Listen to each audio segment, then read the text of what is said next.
Ever get the feeling that everything you say has already been said? That your witty tweet, your clever caption, even your emoji-laden text is just a remix of someone else's thoughts? Congratulations! You've stumbled into the wonderfully recycled world of intertextuality, where originality is mostly a comforting illusion, and your skull emoji means you're laughing, not dead. Probably. So what is intertextuality exactly? It sounds academic, like something you'd pretend to know about at a dinner party. But at its core, it's pretty simple. No text, be it a novel, a film, or a desperate text to your ex at 2 a.m., exists in a vacuum. Every piece of communication is a Frankenstein's monster of past influences, stitched together from things we've read, heard, or scrolled past. Julia Kristeva gave the idea a name in the 1960s, but let's be honest, people have been quoting each other since the first caveman copied someone else's mammoth doodle. Intertextuality is like a literary Ouija board. Every time you write, speak, or meme, you're conjuring the ghosts of texts past. Sometimes it's deliberate. A writer might drop a Shakespeare quote or nod to Homer, not the yellow one, the blind Greek one. Other times it's more subtle. That gritty detective novel you love, it's dancing to the rhythm Raymond Chandler laid down decades ago. And when a story plays with those expectations, twists them, mocks them, or lovingly imitates them, that's intertextuality flexing in the background, like an English major doing finger guns. But here's the real kicker. Intertextuality isn't just about what the author meant. It's about what the reader sees. You, the person clutching your overpriced oat milk latte, bring your own references to the table. You might read a dystopian novel and think, wow, this is just Black Mirror with worse lighting. Someone else might see Orwell. Someone else might see their Uncle Steve who won't stop talking about civil liberties. All of you are right.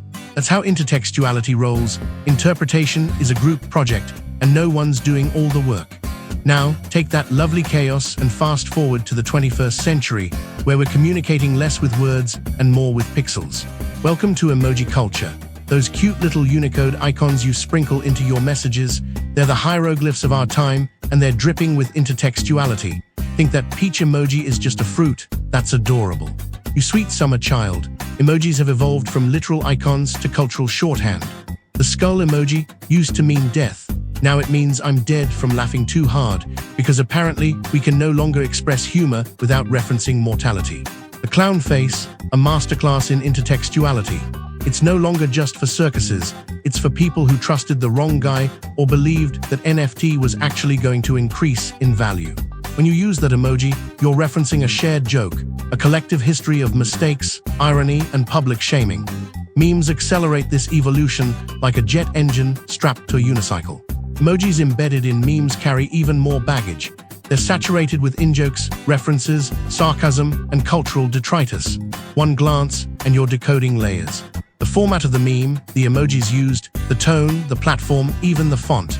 It's all one big inside joke, and if you don't get it, that's the point.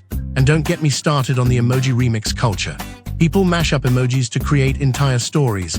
Rocket plus money bag plus chart equals startup success. Or delusion, depends who's reading. It's like modern poetry, but with more yellow faces and fewer tortured metaphors. Well, sometimes the metaphors are still pretty tortured. And just when you think you've nailed the meaning of an emoji, your phone betrays you. Because the way emojis look depends on your device. The grin you send from an iPhone might look like a deranged grimace on someone's Android. Congratulations, you just accidentally insulted your boss. That's the intertextual glitch in the Matrix.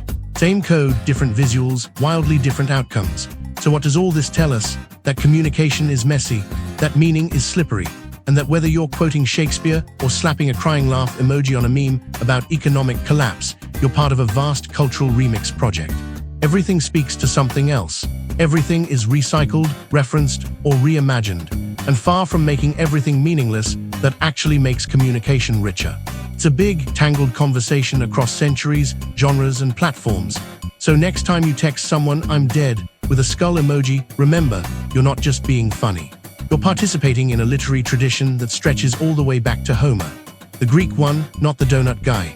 If you found this oddly existential, strangely informative, or just liked being called a sweet summer child, hit that like button, leave a comment, and remember, the texts are always watching. Cheers.